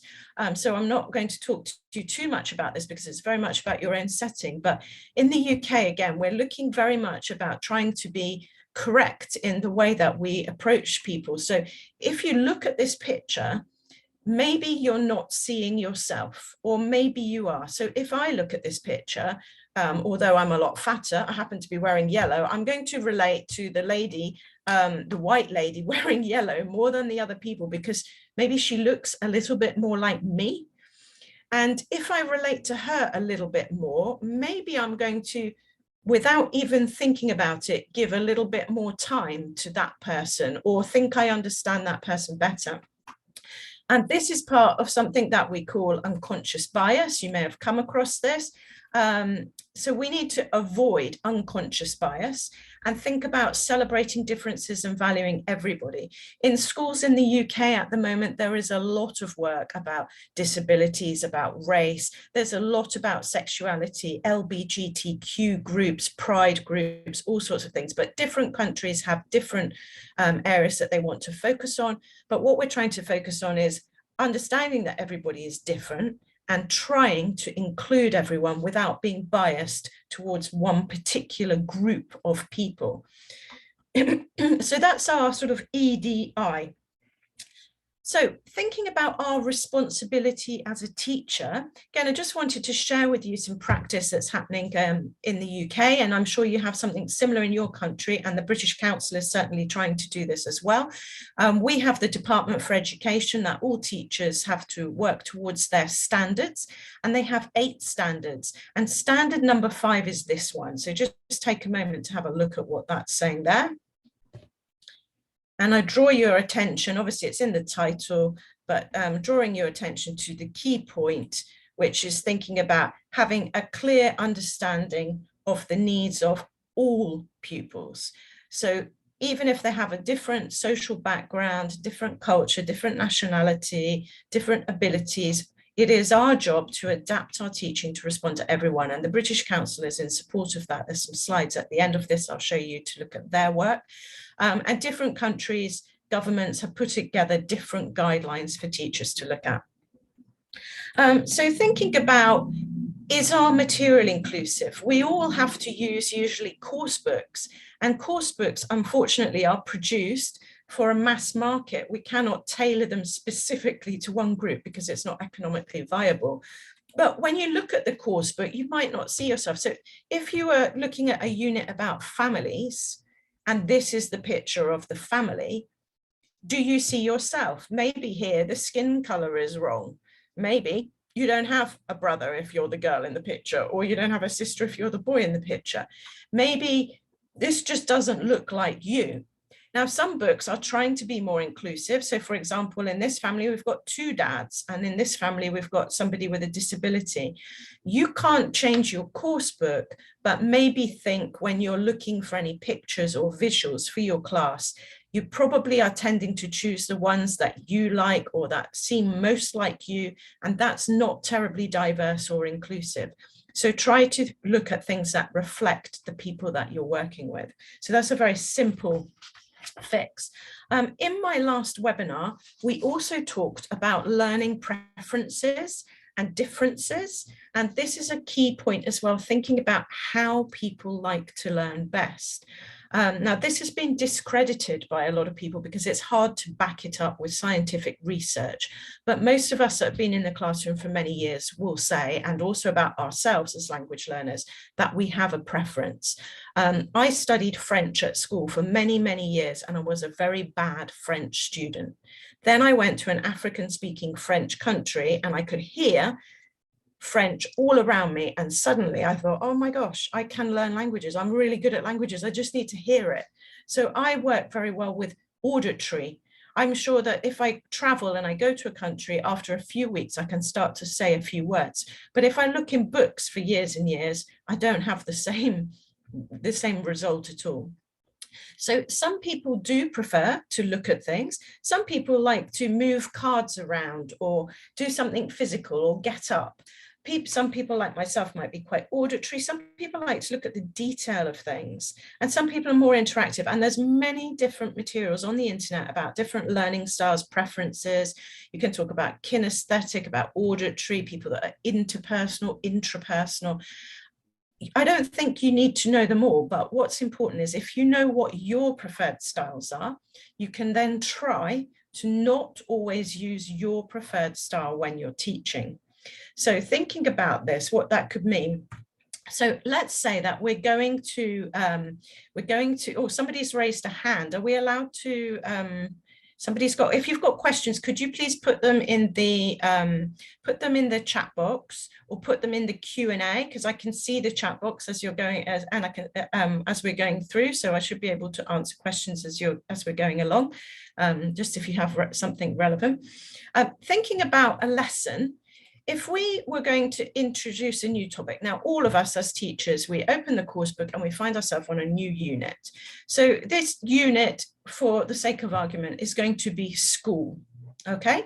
So what I would like you to do is just have a think, what might be your preferred method of introducing a new topic? What's the most likely thing that you're going to do? Do you have a go-to? We're starting a new exercise. This is what we want to do. What might you think about doing? And please put this in the chat box as well. If you have an idea, I'll give you some time to think about this. So you've got a new topic. It could be food, it could be school, it could be family, whatever it is. In this case, we're looking at school. I want to get my students interested in this topic. How do I start the introduction? And do feel free to put something in the chat. Obviously, it might take a little bit longer to put this in. I'm going to show you some. Yeah, great. So we've got playing a game. Perfect. Which could be a word game. Maybe you play hangman. Visuals. That's a really common one. That's my favorite thing. Definitely go to. Any other ways that we can to start the topic? Word association, that's a great one as well, because that can lead you to recycle vocabulary. Interesting pictures, prior knowledge, brainstorm, that's great. Okay, so let's just think, we've already got some different ideas and we've got to think about different learning styles. So yes, I think a classic one is to think, well, we're starting the topic of school, so I'm going to show them a picture. So in this case, maybe I'm going to show them a picture of their school or people in their school. So that could be one, but maybe I do that all the time because that is one of my favorite things. So maybe actually I should be looking at a little video link. I'm not going to try to play this video. It's not embedded. I can give you the link to this afterwards if you'd like to watch it, but just maybe 1 or 2 minutes of a video to say, watch the video. This is the topic we're going to be talking about. What are your thoughts? I see somebody's put that in the chat box. Here also audio. How often have you started a lesson with an audio clip? This is a really great way of starting a lesson. So you tell everybody, close your eyes, listen, and you play 30 seconds or 1 minute of audio. In this case, it could be the noise of children in a playground. If your topic is food, people eating, sharing something. Audio clips are not used very frequently because we tend to go for the course book, we tend to go for the visual. Another thing that we can do fairly easily, though, is thinking about this. And in this case, I've got a lunchbox at school. So realia, an actual object. It may be that you have your pencil case in class and you take out one of the objects and you hide it. And it's a game about which object have I got in my hand. Using realia can be good. So how can we handle different learning styles, which is one of the questions in the chat? It's by thinking about our different methodologies. So for me as a teacher, I always like pictures. I need to try and make sure I'm not only using pictures. Sometimes somebody might be a little bit more that they would like to organize some words and put them into a sequence, a bit more logical. Maybe there's auditory. There are different things that you can do. Try to just use a variety of techniques and not always go for your own favorite. And that can be one that you can use. So let's think about how we can show students as well that we are all different and include them by thinking about diversity. So obviously what makes us different is the way that we see the world. Where we stand, we're going to see something. So in this case, both people are right. One is seeing a 6, one is seeing a 9. They're both correct, but they're seeing it from a different perspective. So I'd like to show you a very simple way of doing this with your students as well. Let's take the topic again, school. We've got a triangle and the triangle has 3 points on it. Now, what I would like you to do, and you can do this on a piece of paper or you can do it directly in the chat box, it's completely up to you. I'd like you to think of 3 words which are connected to school for you personally. There is not a right or wrong answer. Okay, so when I say the word school, you think, what do you think? It might be the name of your school. It might be a teacher. Could be any random thing. So maybe consider writing these down. Yeah, brilliant. Thank you for those people that are putting things in the chat. I feel sad that the first thing you think is rules, but that's okay. That's good. learning and progress. Yeah, you can just put anything that you think, not what you think people want to see. Yeah, I like these ideas. So we might get, if you ask the students to do this, you could get all kinds of different answers. So for example, in the UK, and maybe in your country, a lot of people associate school with uniform. My son hates having to wear a school uniform. So that would be maybe one thing he would think about. For me, I'm a teacher, so I associate school with work. I wouldn't imagine a child would put that. Also, I might associate as a parent school with the school run. This is an expression we use a lot. The school run is literally the journey from your house to the school, usually on foot, by bike, by car. For many years, I've had to calculate the time I need to do the school run and get back home and be ready to start work. So it's always a juggling act. Yeah, so it's, and Nikki's put that definition in the chat box for you so you can see. Okay, so, but other people might be associating school with things being difficult, boring. I hope not. Maybe they love it. Maybe they've got the name of a teacher that they really like. So I call this activity connotation triangles, and it's also a really nice way to introduce a topic.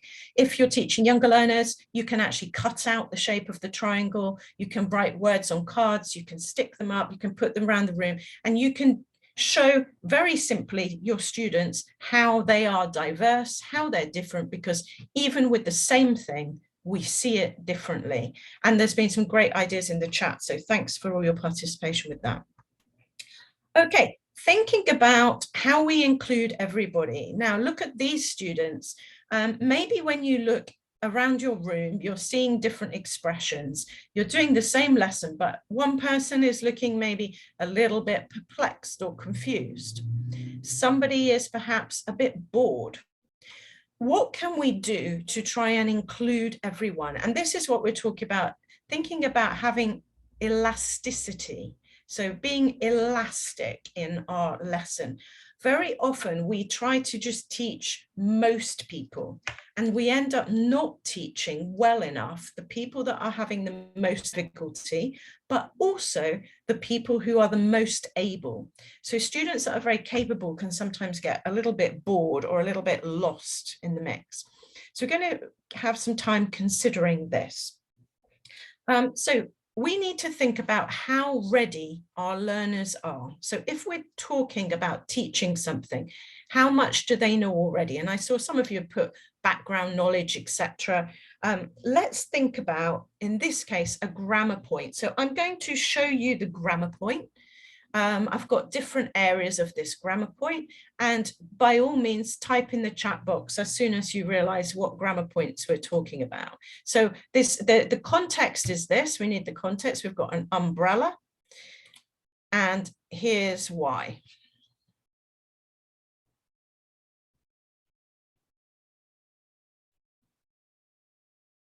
Yeah. Okay, so straight away. Now, are these all the same conditional? Clearly not. No. Yeah, great.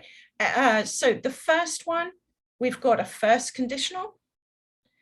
The second one, we've changed the word if for supposing. So we've got some different vocabulary. We've got a different modal. We've got, instead of will, we've got could. It's making it more tentative. This is more like a second conditional. It's got some really tricky language. Supposing it chucks it down. What is it? It. So we are referring to the weather, and the expression to chuck it down is when it rains very, very, very hard. Okay, and we've also got in here an expression, we could take a rain check. So to take a rain check means that we're going to postpone or cancel or wait for a different time. Okay, so yeah, and thanks Nikki putting some definitions in here for me. That's very helpful. So we've got a second one, but it's got some really tricky language. And then we've got an example of third conditional. This is one of my favorite grammar points, but it's very counterintuitive. So it says, if she had taken her umbrella, well, we're talking about the past. If she had taken it, the grammar is positive, but did she take an umbrella? No. She wouldn't have got so wet. She wouldn't have got so wet.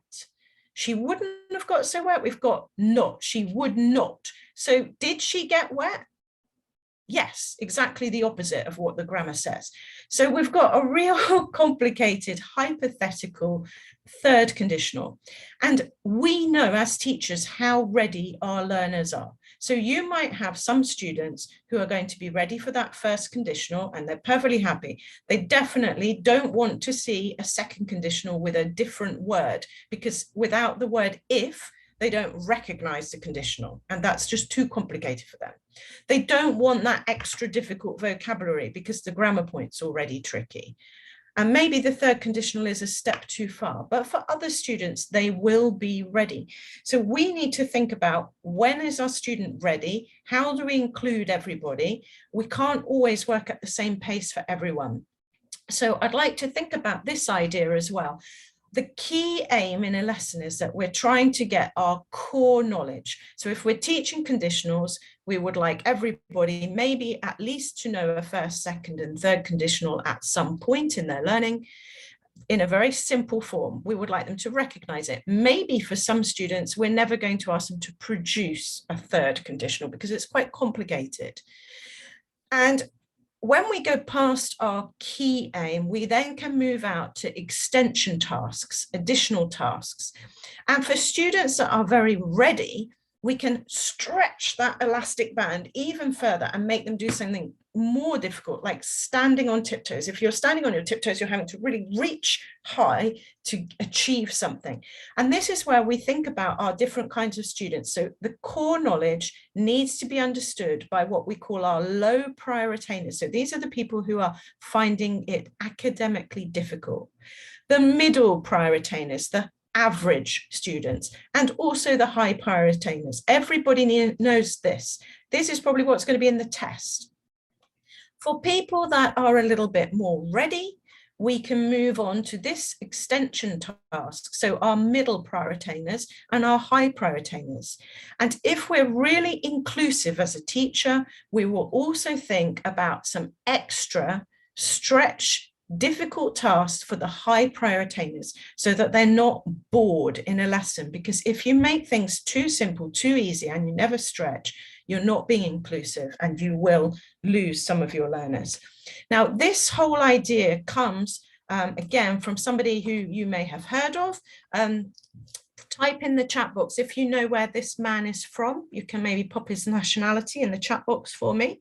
He was a psychologist. I'll say where he's from in a minute. Yeah, brilliant. Dimas has guessed. Yes, good guesses with the surname. Yes, he was a Russian psychologist. And basically, Vygotsky looked at an idea of what he calls the zone of proximal development, which sounds very complicated, but it's actually not that complicated.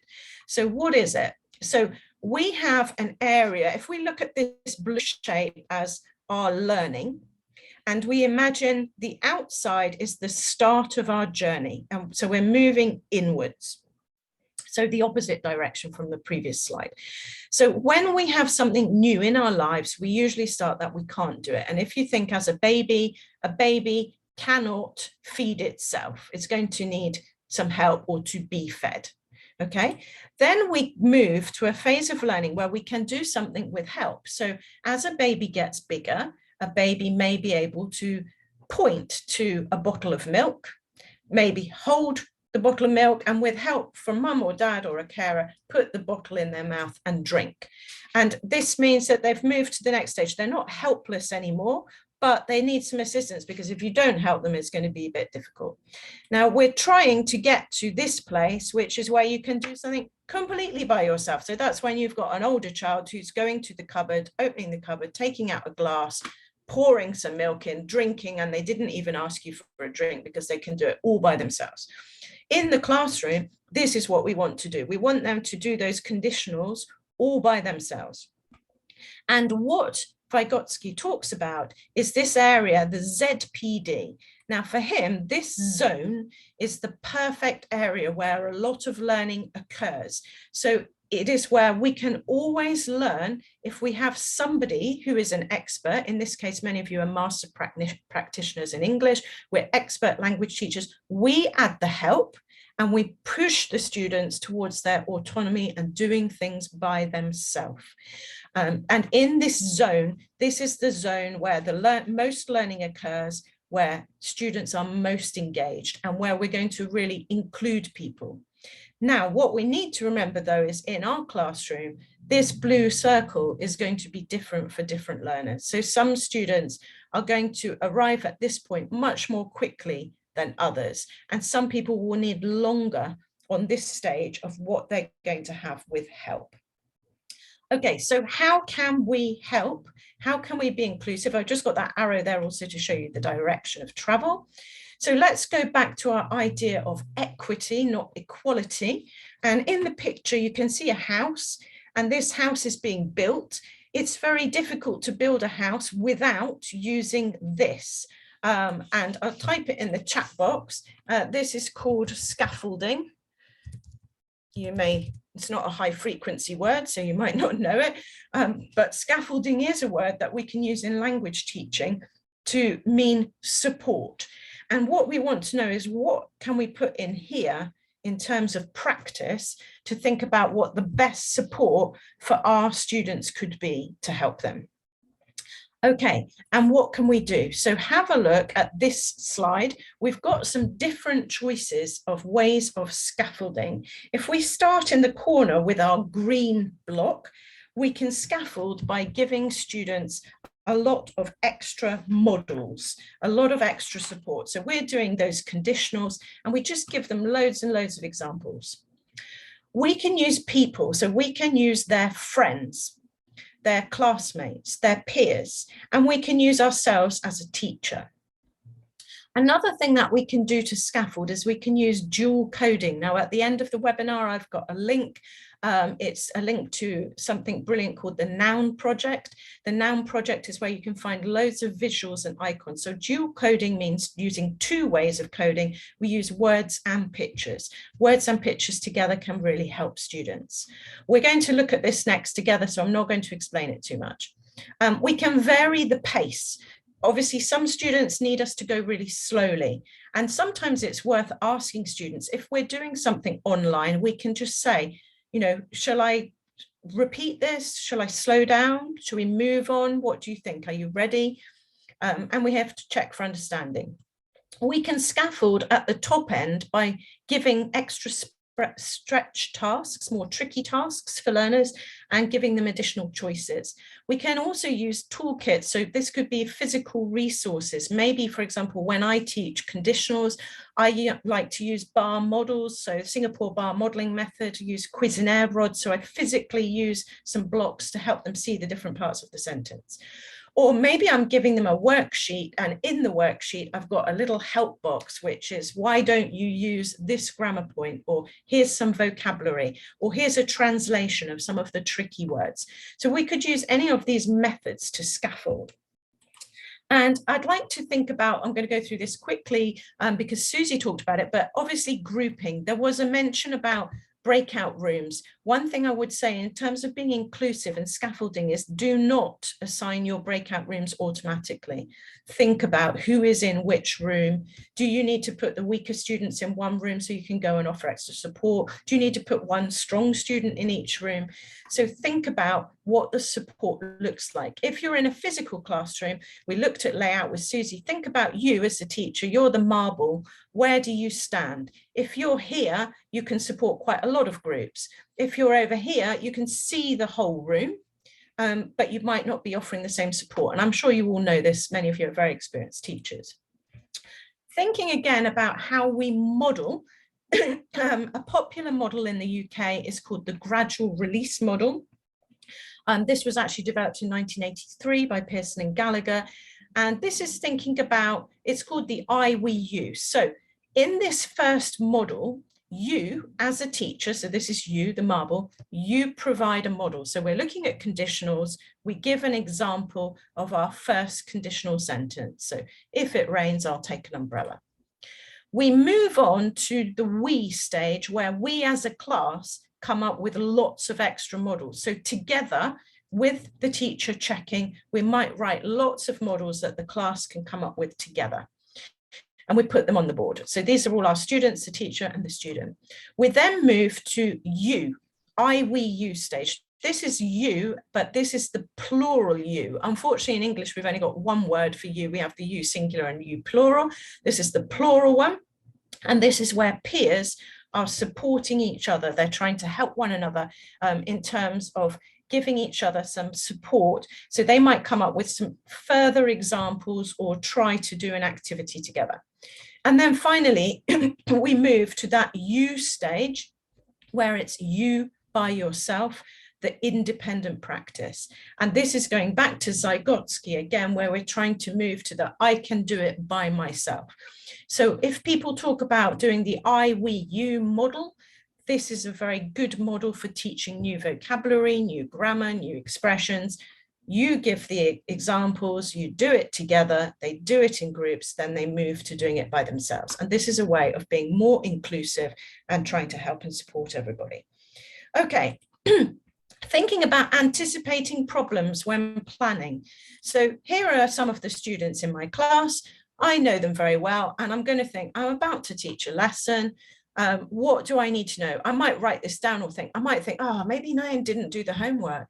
And if she didn't do the homework, that might mean that the task in the lesson is going to be a bit tricky. Or maybe Maria's going to be a bit shy and won't want to talk. Maybe Thander's going to find it really hard to sit still. Maybe Joseph's going to get up and down and joke around. What do I need to do with my different students in the lesson? How can I anticipate these problems? They might also be problems, obviously, with the language itself. So you might like to just think for a moment about what are problems that happen in your class. And maybe you want to put a couple of ideas in the chat box. What could be other things that could be an issue to teaching something? So if you were teaching conditionals, what problems might you have with your students? I think there is one very, very common one. Yeah, we've got the logic of it. Remember when we looked at the third conditional, I was explaining a point where the words were positive, but the meaning was the opposite. Yeah, understanding, yeah. And think about in conditionals, particularly we have many students who have problems with the pronunciation of would. Maybe you know the tongue twister we can put in the chat box.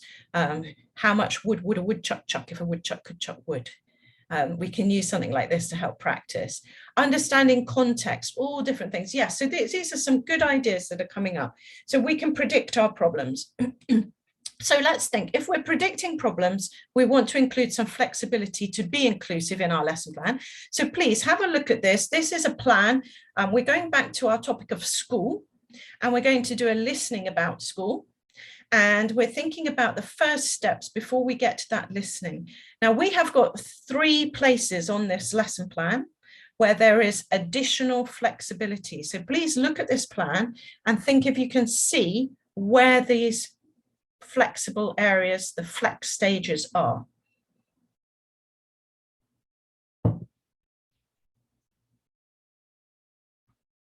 So we've got the start of the lesson, the introduction, we've got a vocabulary review, we've got feedback, we've got some pronunciation, preparing for the listening and the listening itself.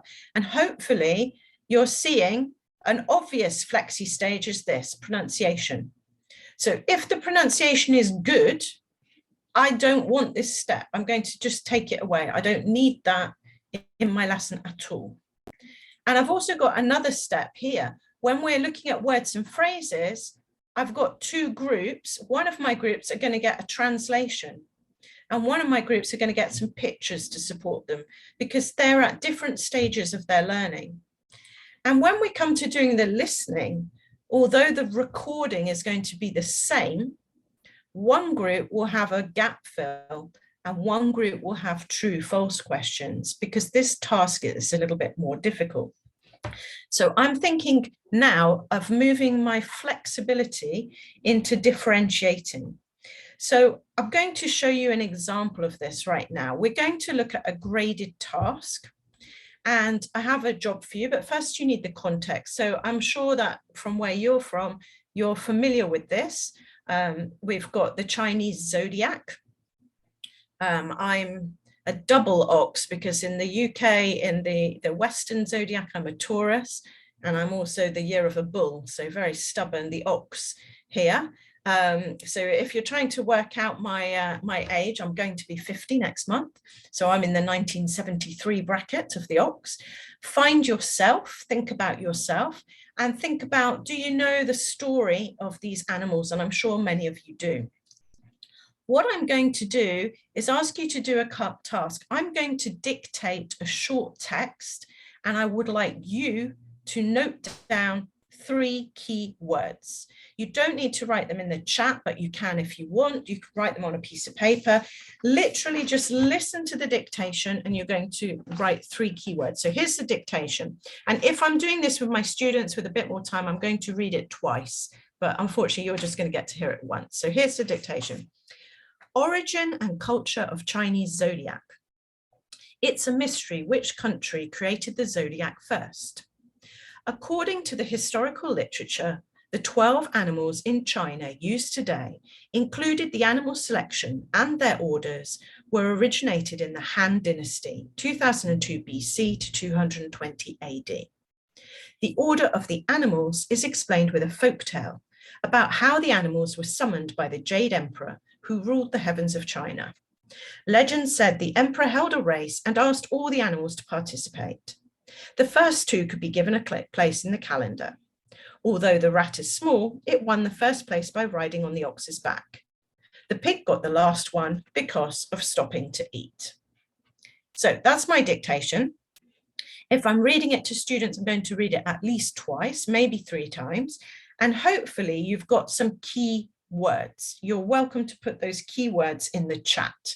But we're going to look at how we were trying to include all kinds of learners. So if we're doing this, we've got some great things. Yeah, mystery animals, Chinese, folktale, calendar. You're all very good students paying attention. Thank you. Well done. So here's the tasks that the students could get, and they're color coded. So this is the text, just in case you see it, and we'll be able to look at the slides afterwards if you want to double check your answers. Some of my students are going to get a pink paper, and they would have heard that listening, and they only have to tick what they hear. So did they hear country, county or country, mystical or historical, prize or place? So that's a job for some of my students. Some other students are going to hear my dictation and they're going to underline the mistakes that they hear. And if they're really good, they can maybe correct them too. So I didn't say astrological literature, I said historical. So that would be their task. Another group will have the very simple gap fill. And obviously we can make them very small gaps, very big gaps. We can change how difficult that is. We've got some more tasks for students where they have to just make notes next to these keywords. So I've supplied the keywords. And maybe some lucky students get this paper. So in this case, I've got 5 different versions. I'll show you them all together. If I'm doing this in a physical classroom, I do literally have, I don't know if you can see here, but I have different colored bits of paper. So I actually have the green paper, the yellow paper, the pink paper, so I can give out different handouts. And what's happening here is that all the students hear the same thing, but they get different tasks. Now, I don't need to use all 5 tasks in one lesson. I might just choose 2 or 3. I'm trying to include all my students. It's very quick as a teacher because once I have the text, I can just delete out different things. And then when we come to the feedback, the way that this is really inclusive, which is my favorite part about this graded task, is that the students that were on the white task, or maybe the green task, which I'm sure you agree are the most difficult ones, they are the ones that are going to need the most help.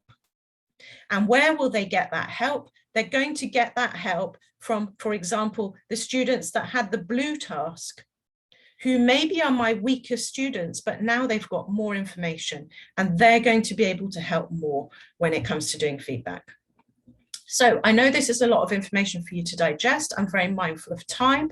The slides will be available. I want to point you in the direction of the fact that the British Council has a booklet called Using Inclusive Practices, and I'd like to set you a task. So there is an activity on there. There were many activities, in fact, in that booklet, and I would like you to maybe go on the Padlet and note down an example of something that you could do to differentiate. I'd like you to think about doing task 3 in that booklet that I've just shown you, which is really brilliant. It gives you some practical ideas. We've also got to draw your attention back to in this British Council CPD framework. We've got all this area about how to use inclusive practices. I'd like to draw your attention to a final point, which is don't forget to involve parents, asking parents to be supportive, asking them to help, coming into school, thinking about how you can really get them involved. Oh, and I just went past too quickly, sorry, there's the web links. I've popped in some web links. There's one about unconscious bias, which is really interesting. This is about dual coding, so using pictures and words, and you can use these put them straight into your worksheets. There's an example of that graded dictation, because we didn't have a long time to spend on it. It's quite a big thing. You might want to do it slowly and think about it. If you want to understand that I, we, you gradual release model, it's here. And we've also got a video about our zone of proximal development, which explains in more depth. And there's the link to the inclusive practice booklet. So I would like to thank you. That's the end of my presentation. And I think we're ready now for any questions and answers that people have. So I haven't been able to keep an eye on all of the chat bots. I think Susie's coming in now.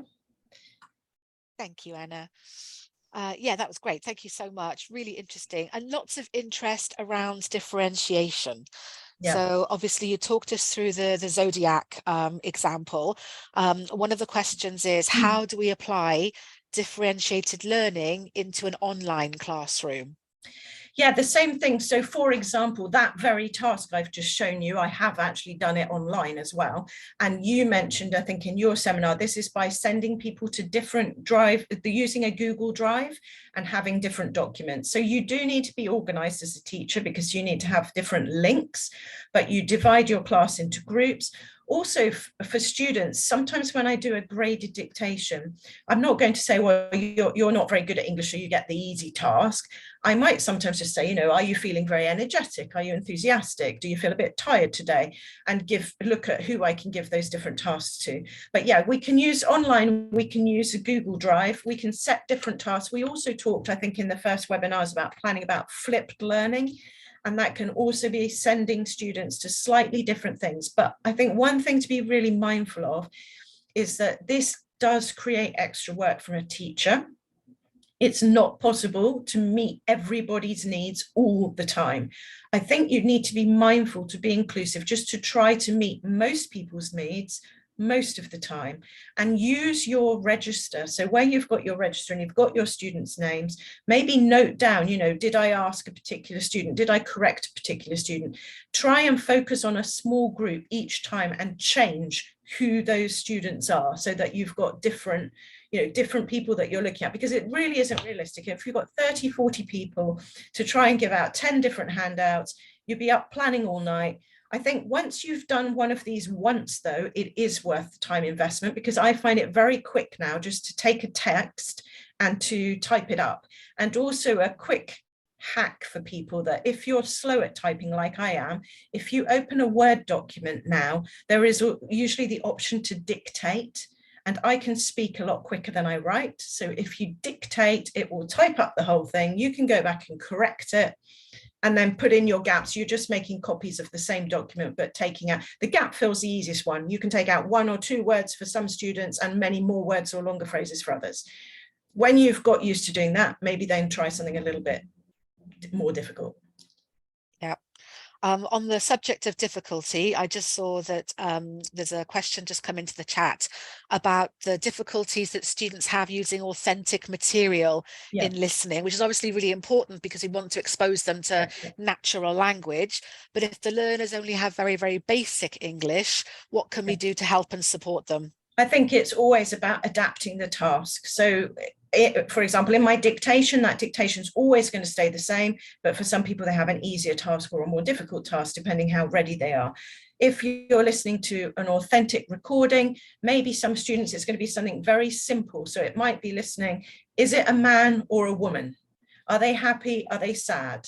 And then a summary. Do they talk about wet weather, good weather, holidays? Choose one. So don't ask them what do they talk about, but give them some options to choose from.